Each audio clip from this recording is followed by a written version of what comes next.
I'm happy to offer our full support for their efforts and to approve the operating plan and the assessments to help keep downtown clean, green, and safe. Take any questions if you have any. No, thank you. Thanks. I'll call forward Inspector Sullivan.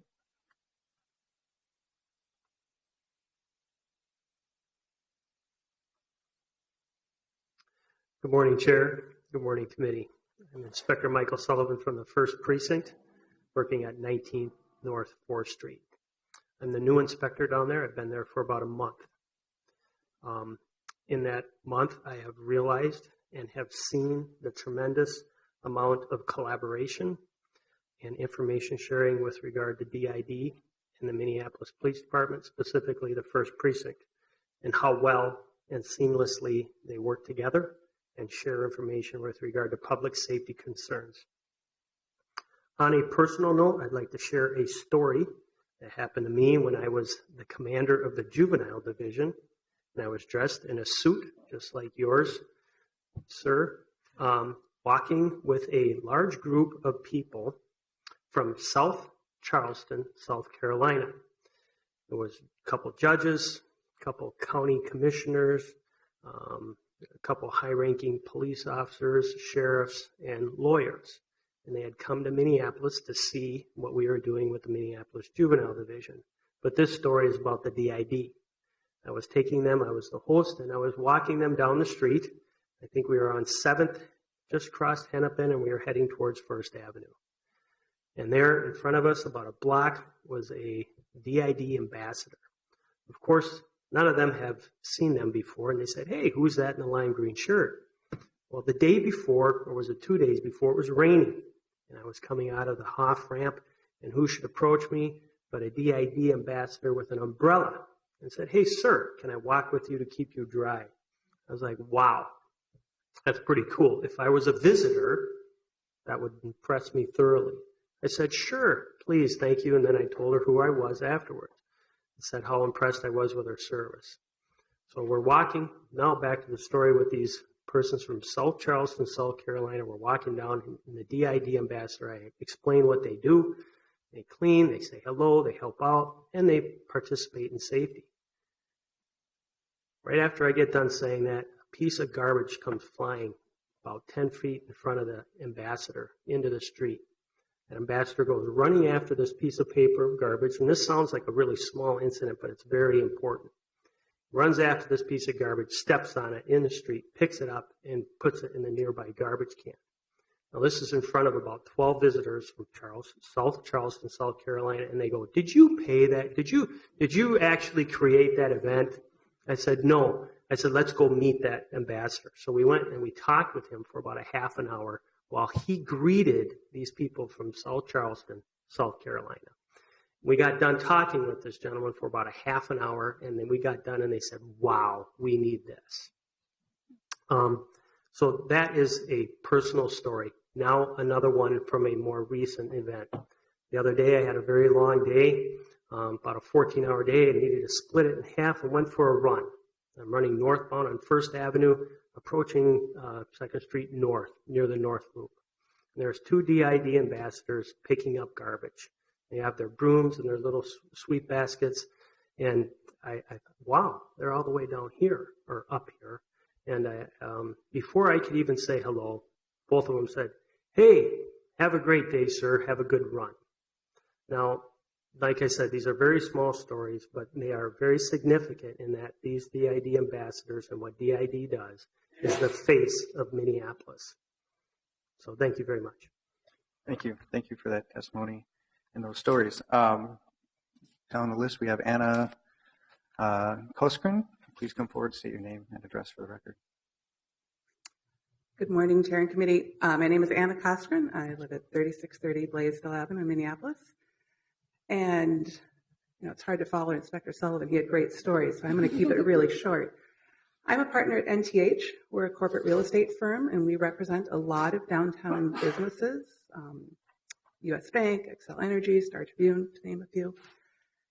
And I just wanted to make the comment that we work with them on their real estate decisions, and we really are excited about trying to structure the right space for their employees and their organizations.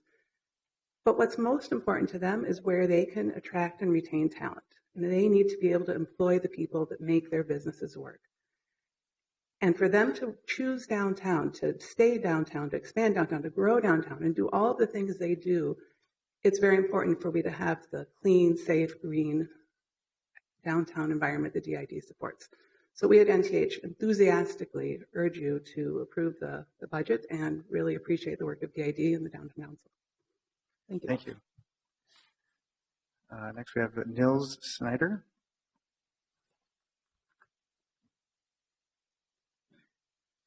Good morning. My name is Nils Snyder. Business address is 900 South 2nd.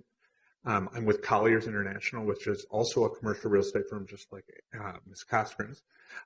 My role is a little different. I actually work both with property users, the tenants that occupy the space, but also with owners.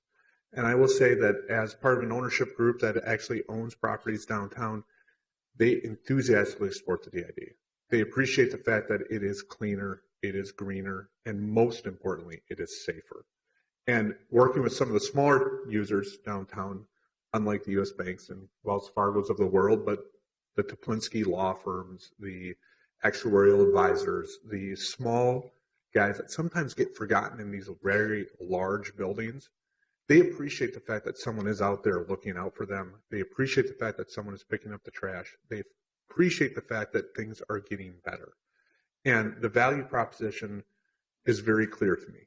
It's a value of people aren't making a choice. They make a choice where to work. They make a choice where to live. They make a choice where to play. And downtown is seeing that choice. We're seeing a lot of people, a lot of companies looking at downtown. We're seeing groups that are looking from the outside the market that have come into downtown. You know, I was just with a group, DLR Architects, who's over in Renaissance Square, and they made the comment that they are so happy they moved into downtown. Yes, it costs a little bit more, but they're so happy that they have an environment that is welcoming, inviting, and fun to be a part of. So I appreciate your work on this, and I appreciate the DID, and I'm here to support it. Thank you. Thank you. That's any further people on the list? Anyone else wish to come forward and testify? Please.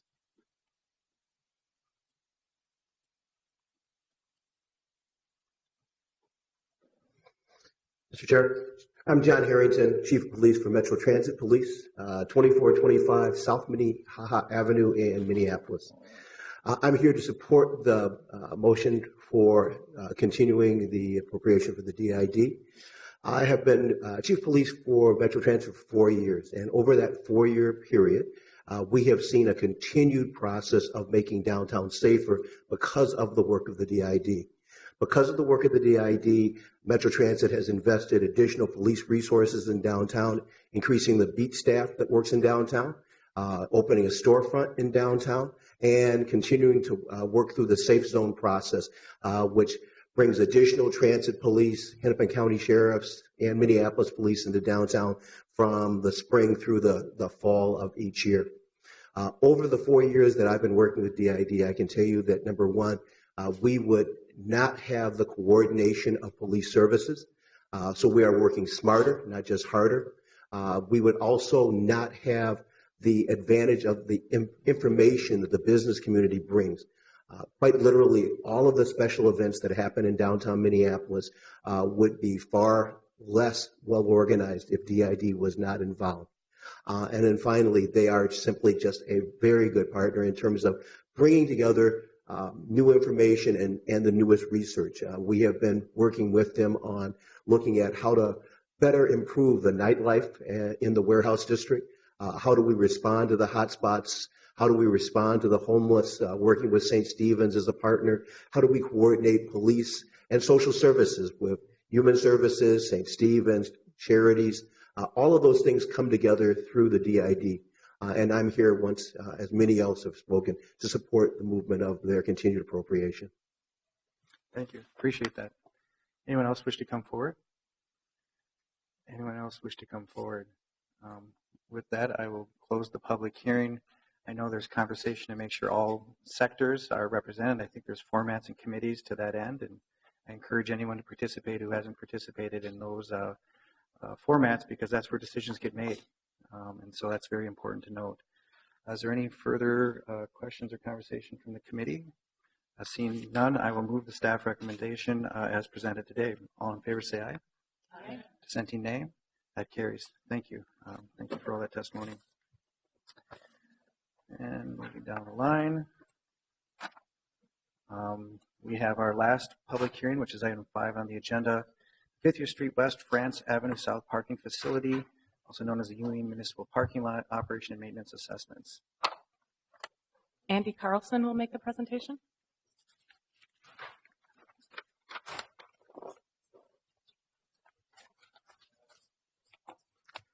Mr. Chair and council members, again, my name is Andrew Carlson. I am the project manager for Special Service Districts.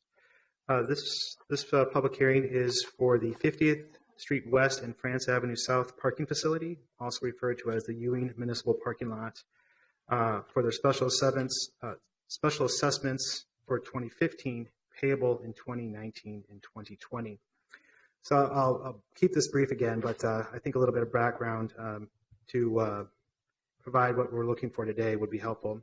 The city's actual expenses for operating and maintaining the lots are recouped via special assessments to benefiting property owners. Unlike in past years, where total actual costs are recouped in a single year, the 2015 actual costs are proposed to be collected over a 2-year period, beginning in 2019, to help facilitate the transition of the operation and maintenance from parking and traffic services to the 50th and France Special Service District. This same approach was applied to 2014 expenses payable in 2016, 17, and 18. Beginning in January 1st, 2016, maintenance expenses related to the parking lot are being paid through the 50th and France Special Service District. So there's a lot of dates in there. Basically, what we're trying to do here is to mitigate the impact on these businesses is to spread out some of those past costs for the maintenance of that lot over a 5-year period. We did 3 years in last year's assessment, and we're going to do 2 years in this year's assessment. That ends my presentation, and I'm happy to answer any questions. Any questions per the presentation? Seeing none, I will open the public hearing. Anyone signed in? No one signed in. Does anyone wish to come forward on this matter? Anyone wish to come forward? Seeing none, I'll close the public hearing and move approval as submitted by staff. All in favor say aye. Aye. Dissenting nay. That carries. Thank you. Thank you. That concludes our series of public hearings, and we can now go into the last stretch of our agenda, which is discussion items. And I'll go into the first discussion item, which is item 21 on our list. Mr. Chair, Katrina Kessler, the Director of Surface Water and Sewers, will make the presentation this morning. Thank you. Good morning. Good morning. Again, I'm Katrina Kessler. I'm the Director of the Surface Water and Sewers Division within Public Works. Thank you for the opportunity to be here this morning. It's a timely discussion, not only given the recent adoption of the Complete Streets, but the continued and increased interest in how visual and functional greening elements are incorporated into our day-to-day work. Additionally, the influx of dollars for the city's street reconstruction will only increase the scrutiny on how streets are designed and work for our communities. Fortunately, the city, together with its partners, has a strong history in prioritizing green streetscapes. The request for council action highlights a number of existing policies, guidance, and procedures. Not the least among them is the 2009 comp plan and the update to the urban forestry policy that you'll hear from Mr. Kennedy about, the public realm guidelines that you'll hear from Ms. Shelby about today, as well as the Complete Streets policy itself, which calls for designs that foster healthy trees, plants, permeable surface, and features that provided added benefits of shade, summer cooling, reduced energy consumption, and improved water quality.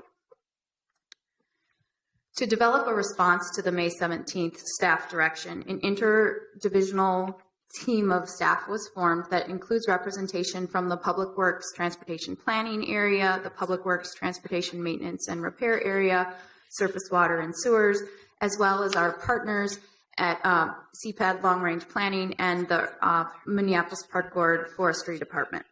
Recognizing that greening means different things to different people, depending on where you're coming from and what the context is, the team discussed a lot about putting together a common definition that we could all use for the purposes of implementing the Complete Streets policy. So today I'm going to talk to you about our work and want to stress that this is ongoing and that we want to continue to refine our approaches and to think about who else we need to have those conversations with. So throughout this, if you have ideas, we'd like to hear from you as well. So some people, greening is trees. We all know that trees contribute to an increased sense of well-being, security, and urban vibrancy. And I know well that trees also have environmental benefits. They mitigate the heat island impacts, and they reduce stormwater runoff by promoting infiltration and uptake of nutrients. Given these benefits, it's not a surprise that the city prioritizes the inclusion of large growth canopy trees in all of its street reconstruction and construction projects, provided that there's adequate space for the root zone. In some instances where the streetscape is not amenable to trees, other green elements, planters, or visually green attractive things are appropriate. And these things also enhance the public realm and can create habitat and ecosystem services. For others, greening is all about infrastructure, and I'm talking about green infrastructure now related to stormwater. Whereas traditional stormwater infrastructure is designed to move water away from the urban environment to promote public safety, green infrastructure stores and treats water on site to mitigate flooding and to enhance pollutant removal. It's important to note that in these three elements, trees, other plantings, and green infrastructure are not mutually exclusive. In many cases, it can be all three. You can have a modified catch basin that gets pre-treatment from some sort of surface feature that includes trees or other green plants.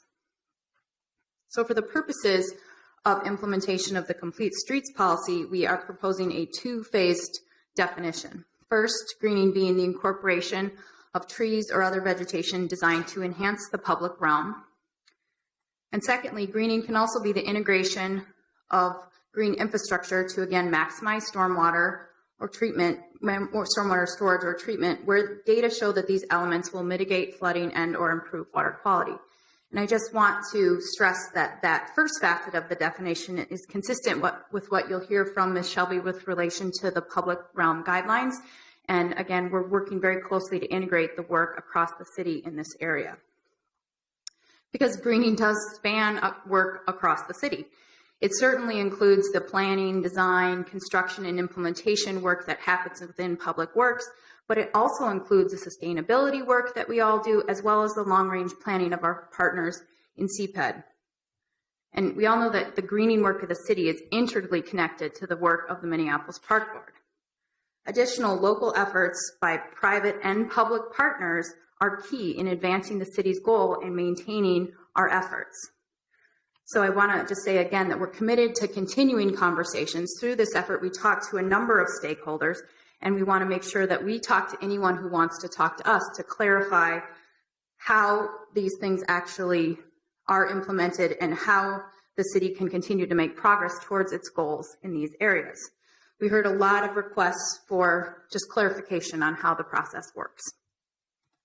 So to that end, we've developed this decision tree, and it's busy, and so I don't want to focus on any one specific detail, but the purpose of this is to specifically clarify the avenues by which greening projects in the public right-of-way may be proposed, and then to clarify, depending on the type of project and the type of funding that is available, how that proposal will be reviewed and considered and ultimately included in the design. And the lead for each of the avenues is called out on the slide.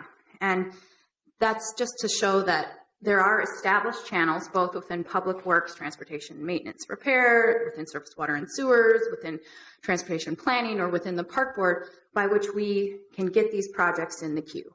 And we do have processes to talk to each other as these projects come up, because we need to be integrated. We need to be good stewards of the public dollar, and regardless of how a public or private project gets proposed, we need to be talking to each other about the benefits and whether or not we can make something happen. So I want to stress three additional things. Provided that there is adequate space for roots, street design within the city always includes funds available for trees. So, and ultimately, the trees that are chosen in most cases are such that over time you'll see a full growth canopy to shade the street. And in areas where the space is not available for trees, it's important to note that the city does not traditionally propose funds for those types of other greening elements that may be appropriate and valuable. So in those instances, we need to really look to leverage our partnerships and to maximize both other funding sources and the external partners who might be interested and good to have at the table in those discussions. And finally, many of you are aware that the Surface Water and Sewers Division is in the middle of a multiple year effort to develop a hydraulic model of the storm system across the city. And this is to help us better prioritize thoughtfully our investment in flood mitigation. And at the same time, we're looking to develop a water quality model that will complement that so that over time we'll have a comprehensive framework. And in the meantime, we are looking for avenues to be opportunistic, and we recognize that we need to leverage the opportunities as street reconstructions come up or as public partnerships or other private entities are looking to implement something on a pilot basis. And just a quick pause. We have a couple of questions. Sure. Councilmember Bender and then followed by Councilmember Glidden. Thank you, Mr. Chair. First of all, I wanted to say welcome to the city. I think this may be your first presentation here, or if not, one of your first. So thank you for jumping right into this big project. I'm happy to have you at the city. I noted that the next slide is the future process one. So I'm going to ask a question, and if it makes more sense to wait, that's totally fine. But I wanted some more clarification on what things we consider sort of in scope on a reconstruction project and what things for funding purposes. Mm-hmm. And I think that's probably the biggest question that I get about specific reconstruction projects, and likely staff does too. How do you decide which of these elements is kind of within the scope of a normal project and which ones need outside funding? Certainly, and I can speak to the question on this slide, and then ultimately if others who are in the audience who are more involved in the budgeting of street reconstruction have other things to add, I might ask for them to give additional comments. So as I'm learning this, I asked that question too, because that was one we are hearing from our external partners. How do we know when elements are going to be included, and when and where does the money become available? And what I've heard is that as the street reconstruction projects go through the 30% design, 60% design, 90% design, provided that there is adequate space for routes, and the people from the park board can tell you there's a very specific calculation about how much space tree roots need, provided that there is enough space for that trees are planted every X number of feet so that ultimately we get this large growth canopy effect that will provide shade for the street. In some instances, there are conflicts, utility conflicts exist in downtown, specifically on certain streets. And then in other instances, we have heard from our partners, and I know the Downtown Improvement District has recently brought this to my attention, that for security reasons, they don't want additional obstructions on the sidewalk. So you have to balance these things. And as the designs go through the different stages of review, we are reaching out to the partners that we need to talk to. I know that, for instance, as part of the development review process, one of the conditional approvals is you must talk to the Downtown Improvement District if your project is in downtown. So review has to happen for them in order for us to give conditional approval. So we're trying to make the connections as the design project happens so that people who want to be at the table are at the table. Similarly, when projects involve stormwater, we're reaching out and working with the Mississippi Watershed Management Organization and our other watershed partners, and we have pretty established process.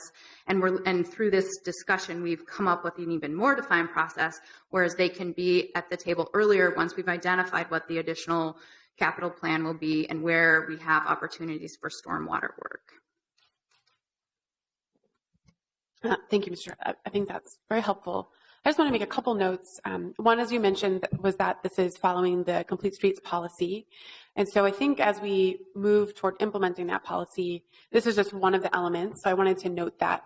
So we have a lot of opportunities to meet all of the goals in that plan. I do think that I may consider bringing forward some amendments to the definition as you've presented it. So I'm interested in my colleagues and staff's thoughts about what's captured there and what isn't. I see missing some pieces about pedestrian safety, that I think could be in that definition, knowing that, again, we address that through other things, our pedestrian plan. But that was one sort of reaction that I had to the beginning of the presentation. And then from there, I think I'll just let you continue. We have some comments at the end. Thank you. Councilmember Glidden? Thanks. Thanks, Mr. Chair. I actually wasn't sure how long the presentation was, so I was just popping in, but I guess my comments fit here too. One just informational question. Do you know if the city has done an assessment in sort of a mapping way to see what streets today have boulevards versus what streets do not have boulevards, and so that we could kind of see where that is? I mean, I know there's a lot of streets without boulevards, but I don't personally know the answer to that question, but I imagine that someone in the audience will be able to tell me, or we can get back to you on that. I know there are maps that show where the trees are, and the park board has been working on that, and so I would imagine that there is a complement for boulevards, and I can follow up with you. Okay. So anyway, I just think that would be helpful to kind of see that picture of where's the boulevards and where the boulevards aren't. And then what I actually had kind of cued in here was your discussion on the partners piece and kind of this whole issue of wanting to plant trees, but knowing and now having more policy guidance on do it where you have adequate space for roots. And then if we aren't able, so if I'm understanding this, so your proposal is if we don't have the space for the roots, then you're looking for a partnership to be able to assist. And so if I'm understanding that right, then I guess my follow-up question is, again, how does that play out through the city? Because I don't see how a partnership works once you're outside of a commercial area where you have the benefit of a special service district. So it won't work in areas that are not organized with special service districts, which there are many areas without those special service districts. And then, of course, it won't work where we have residential properties which are not allowed to be in special service districts. And so I feel like there needs to be more to the proposal to kind of understand. And again, maybe there aren't. So I think there's a lot of spaces where today we might not plant trees because there really isn't enough root space. So either that boulevard space is pretty narrow, or I actually have some space where there isn't boulevard. East 38th Street is an example. And so kind of in the many years in the past, they actually planted trees, and I don't think we would do that today. And, the trees aren't doing well, and some have died. And actually, there's some new trees planted, but I don't know who planted them. So anyway, I just wanted to raise these. These are like a little bit more of the practical questions of kind of how does this policy play out through the city? And then it's the overlay, of course, that we have a big 20-year plan to reconstruct a lot of streets, not every street. And so that will impact because, of course, today we do have policies about including boulevards, and that kind of plays out for each street, but it all becomes this battle of space. So anyway, I feel like there's another piece to this policy which needs to be inserted or evaluated. Thank you. I will just say that I do have a recommendation that gets to that in a couple slides, but I think you're exactly right that where we have had the investment in the non-tree greening elements, it's been primarily done through a special service district partnership, and we recognize that those don't exist everywhere in the city. And so if additional partners are not available, that's an unanswered question with regards to whether or not city funds can be made available. I can tell you that traditionally on a regular basis, they have not been, but that is just how we have done things up to this point. And we have opportunities going forward to think about if, given the additional work we have going on, if that's something that we want to change. So then my last question would be whether, so kind of overall in the city, we have been talking about how to add an equity lens or a race equity lens to our major policy work. And I would like to ask how that race equity lens was added to this policy, or if we've kind of played out how this will, might unfold throughout the city. And if not, I would like that to be added back in. So And Mm-hmm. I would just say that because this is designed to think about how we will implement the Complete Streets policy, and the Complete Streets policy is being designed with that racial equity, or the implementation of the Complete Streets policy, the choosing of projects by where we are going to reconstruct streets and work on paving index over time is being designed with that consideration.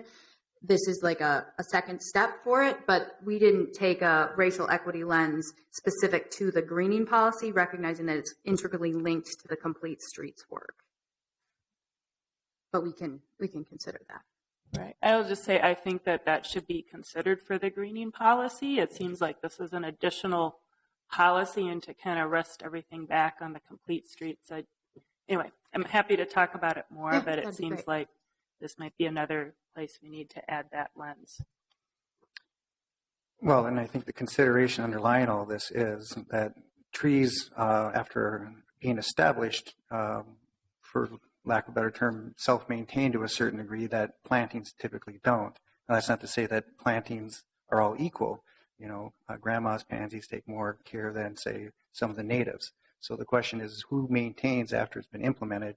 For the tree, we don't worry as much as, say, with the flower. Mm-hmm. So, or other greening techniques that are shallow-rooted, more labor-intensive. So, I mean, there's a bigger practical question that goes beyond just mapping it out. Agreed. Mm-hmm. Should continue. Okay. So one other slide just to highlight the fact that as the models are being developed with stormwater and water quality in mind, we're being opportunistic and we're leveraging opportunities. To that end, we're thinking about in the next year where we can do some pilot flooding mitigation work, and certainly to Councilmember Glidden's point, we're looking at that with a racial inequity lens, and specifically looking to pilot flood mitigation work in areas of the city where that is a consideration. And so over time, we will have this comprehensive framework where we can evaluate where we can make the maximum use of the public dollar to meet regulatory requirements related to water quality and reduce public risk related to flooding.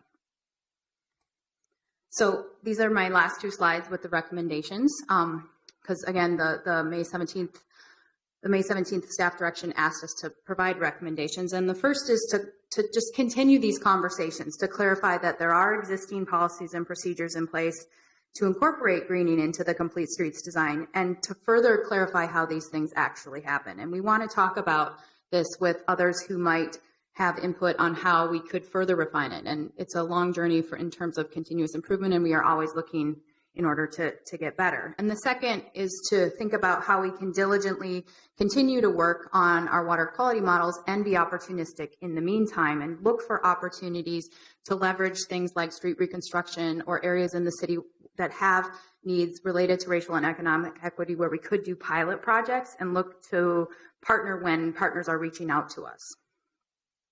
And finally is to pursue tools to help us consider the costs of maintaining green infrastructure and the benefits of mitigating flood risks and improving water quality over time, as well as meeting regulatory mandates and incorporating some of these softer benefits. We're working on these models that are very science and data driven, and there are others who are working on tools to think about cost benefit. And I think that that's really important as we think about how we want to invest over time. Additionally, we want to look to how we can fund this over time, how we can fund this work. And if it can't be done by fostering existing partnerships, either for the planting and maintaining or the establishment and the long-term maintenance, then we need to look back at ourselves and think what is the investment that is necessary over time if we want to incorporate more greening into our street reconstruction work. These things are costly to maintain at times, and we want to make sure that we're leveraging the existing special service districts or neighborhood associations who might be interested in things like trash collection or mowing. I think that not only promotes kind of a sense of community, but also a connection to where you live and where your behaviors influence your surface waters. And if we can continue to look for opportunities for that and also pursue money from the city when necessary, I think that we want to do that as well. And that's the last slide I have. And I recognize that Mr. Kennedy and Mr. Shelby are going to talk about related things. So I'm happy to answer a question now, or if you would like I'm happy to come back as well. Good. Thank you. Councilmember Gordon. Well, thank you very much. I appreciate this report. I think it's a great start, and I think the recommendations seem reasonable. I'm curious about what the second recommendation that had to do with coming back this year, or some work that might get completed by the end of this year, or I guess what I'm thinking about is when is the next time we should expect some feedback, and I don't know that I necessarily have a staff direction, but this presentation is kind of calls out to me that I'd like to see something that's a little more complete, maybe that's a little more comprehensive, and there's more work that we could do to really get a handle on this. I think the whole idea of greening with our complete streets policy is has a lot more work to do, especially to help us drive decisions that we make later. Who gets the boulevards? Where do we put the trees? What kind of tree canopy do we want? Where does it go? This presentation, it's definitely got this stormwater management focus, which is totally understandable because you're presenting it and it comes from that view. But there'll be other people who will, and other entities in the city. You mentioned earlier about who should we talk to. We have a tree advisory committee that will be very interested in this. We have a community environmental advisory group that might really want to weigh in on this from other big pictures. Of course, our bicycle advisory and pedestrian advisory committees probably will as well, because it has to do with streets. What's going to be tough for us is when we come in and say, oh, yeah, we'll take away the parking because we've decided greening is more important. And you're getting a nice big boulevard with trees because the tree canopy is just that important and critical to the city, or the stormwater management or the safety features or whatever we think it is. And so that's going to be the tough decision. So if we had a greening policy the council approved that could help give guidance for those, it would really be helpful. And so I don't know what your expectations were or what other work you wanted to get for next steps. But were you thinking you'd come back at the end of the year and talk about these pilots and have more of a policy fleshed out? Or were you hoping that you were done with this work now? And before you answer that, my question, I kind of have a clarifying question. Don't we already start with the assumption that if a street that does not have greening is being reconstructed, that we would start with the premise that it would be greened by policy currently? Correct. That is the existing practice now, that every street construction and reconstruction gets trees, assuming that there's adequate space. The things beyond that take more conversations, but that is certainly part of the existing process. Thank you. And I guess, how do we define adequate space? If we have to if we don't have any lanes left for traffic, would we put the trees in first, or would we want to have space for the cars to drive through? So do we know what? I'm assuming that we would have traffic lanes before we'd have a boulevard. They might be narrow. We might really try hard to fit the boulevard in. But that's kind of the issue that I'm raising. I don't know. I believe we have guidance because we have pending projects, but maybe Ms. Hager can get to that level of, because that's a very comprehensive question. Good morning, Mr. Chair, council members. Jennifer Hager, the Director of Transportation Planning and Programming. Maybe I can help answer this question just a little bit. So we do have existing guidance in our Access Minneapolis Transportation Plan. We've identified street typologies and a starting point in terms of basic geometry for different street typologies. That's where our planners go to initiate a project. What are we looking at to start the conversation with the community?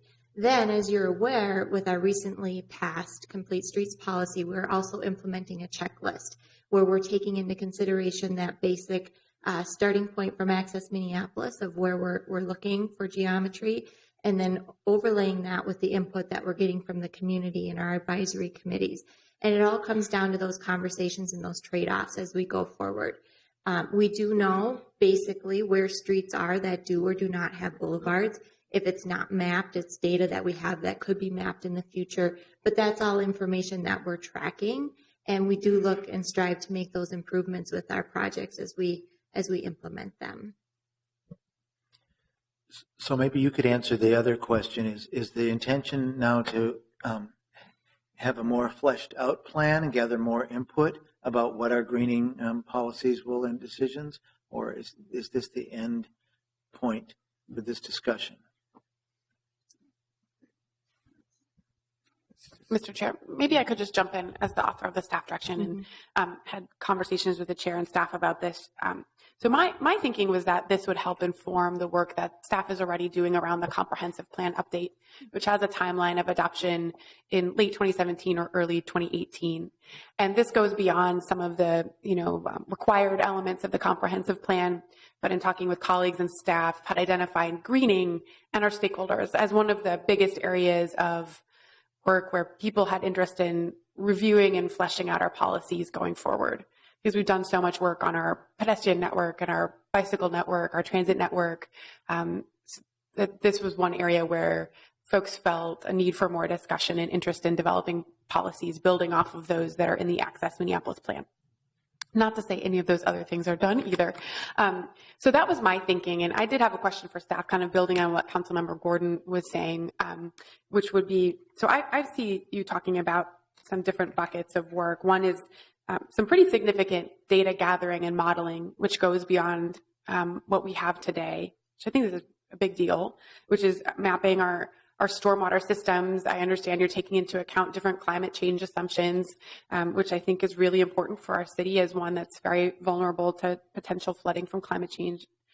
Looking at the water quality model, which will help us, I think, target with our policies places where we can get the most bang for our buck in terms of protecting our water quality. So that one bucket of data gathering and modeling to inform policies in the comprehensive plan or other policies. I heard you talking about pilot projects around flood mitigation, understanding through pilot programs, maintenance needs of some additional work that we don't typically do now. And then it sounds like there's also potential work for policy development in the future related to our capital costs, maintenance costs, and the racial equity policy work that Councilmember Glidden highlighted. So maybe building off of Councilmember Gordon's question, were these things that you thought would go mostly into the comprehensive plan, or would there be standalone policy plans coming out of this work in the future? Well, I can say that the model development will take at least another year. So we have time to think about how that can all be packaged. And as far as reflecting it in the comprehensive plan, I think that's really important. As to whether or not it needs to be a standalone thing, I think we're open to further discussions about that as well. We do not think that this is the end of the train. As a matter of fact, it was designated as a check-in to have some clarifying pivot definitions to work off of. And that's what we have today, pivot definitions to work off of. And of course, there's different places that touch within our broader policy frameworks.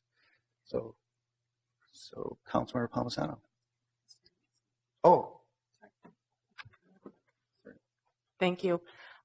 Council members, I think this is something that we should follow back up with you on as it relates to policy. And I think there are a number of places where this is going to be important going forward. It's about where do we choose to do this and what's the cost of doing that. And each system, each water body is unique. And I think it's important for us to think about what objective we're trying to achieve with greening. To Katrina's point, greening means different things to different people. And I think as we develop a policy, we need to develop a policy around what those objectives are in those different locations. So I think we should follow up with you on some of those details. Thank you for that clarification. Councilmember Palmisano. Thank you, Mr. Chair. I'll be really brief. I just wanted to commend Ms. Kessler on this presentation. You have looked at an enormous amount of work in a very short amount of time here. I'm really pleased with the overall direction and the summary that you've provided. I think it's a summary of existing work that shows that you've benefited from inheriting some great work. And it also, your approach and the clarifications and everything, I find really helpful. I also know it ties well into the urban forestry discussion we're about to have. And I'm just really impressed at how much it integrates CPED long-range planning with our maintenance program and our planning program and all of that. So thank you for your work here. I know this was just designed to be a summary. Thank you for that. Any further, was that the end of your presentation? That's the end of my presentation. No more clarification. But I'm not leaving, so I will be around if there are questions for the team after the next two presentations. Yeah, and I think, as we, look at this as a sort of critical pivot point for other growing and pending policies, to not give the impression that, in the city of Minneapolis, we don't do trees. I mean, this is a new topic for us. We do trees. And this is not the first time we've done water mitigation or have a comprehensive plan around that. However, we will have data modeling that will take us to another level. And so this is a great preparation for that next level of intervention vis-a-vis water quality. So, Councilor Glidden? I'll just hold. I actually had a question. I realized I think a lot about the stormwater ponds, and I'm not sure I understand how that plays any role in this or not in the greening policy.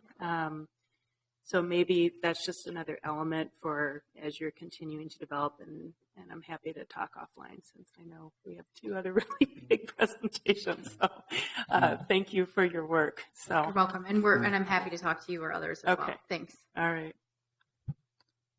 Okay, thank you very much. So we'll go to our next item, but before we do that, we do have an action to receive and file. So I will move to receive and file a summary of existing work related to the greening and public right-of-way and recommended approaches to further clarify and strengthen related efforts, and I'll underscore that word further. Councilmember Gordon. I just wanted to make a point. I think there's a sense that the definition that was in the report might be a little bit too narrow, but when we're just moving to receive and file, it doesn't mean that we can't come back and work on that definition. It's possible that we want to say greening could also include something in the private development realm, and we'll still consider that greening in a complete streets, or that it's not just to maximize stormwater storage or treatment, but also to do other things. Certainly, greening can help improve air quality and cooling and those things. So just wanted to note we're approving, receiving, and filing it, but it doesn't mean we're not going to participate in future work as a council. Correct. Nor do we assume we've completely captured the word green today. Okay, thank you. Any further conversation? Well, I've moved approval of receive and file. All in favor say aye. Aye. Dissenting nay. That carries. Thank you very much. Moving down to item 22, very related topic, urban forestry policy update.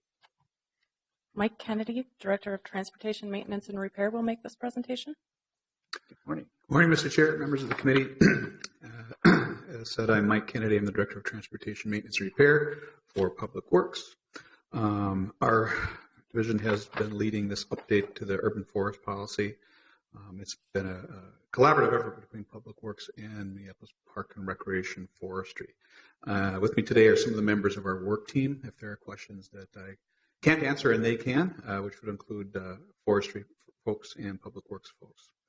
Based on a presentation in early 2015 by the Minnesota professor Gary Johnson regarding the findings of a report summarizing tree failures, and particularly near construction areas or sidewalk construction areas, the follow-up staff report and the staff direction in July 2015 and updates to the urban forestry plan are now ready for adoption. This is the 3rd time I've been here, and I think we've got a product ready for you to adopt. Over the last year, Public Works and Park Board staff have worked on the updates to the policy and met with the following groups to get their input on changes. Public Works and Park Board have collaborated on updates to the policy and we've moved technical aspects of to the Minneapolis standard specifications for construction. The result is that the policy is now more of a guiding document and does not need the same level of review and update as technical specifications change.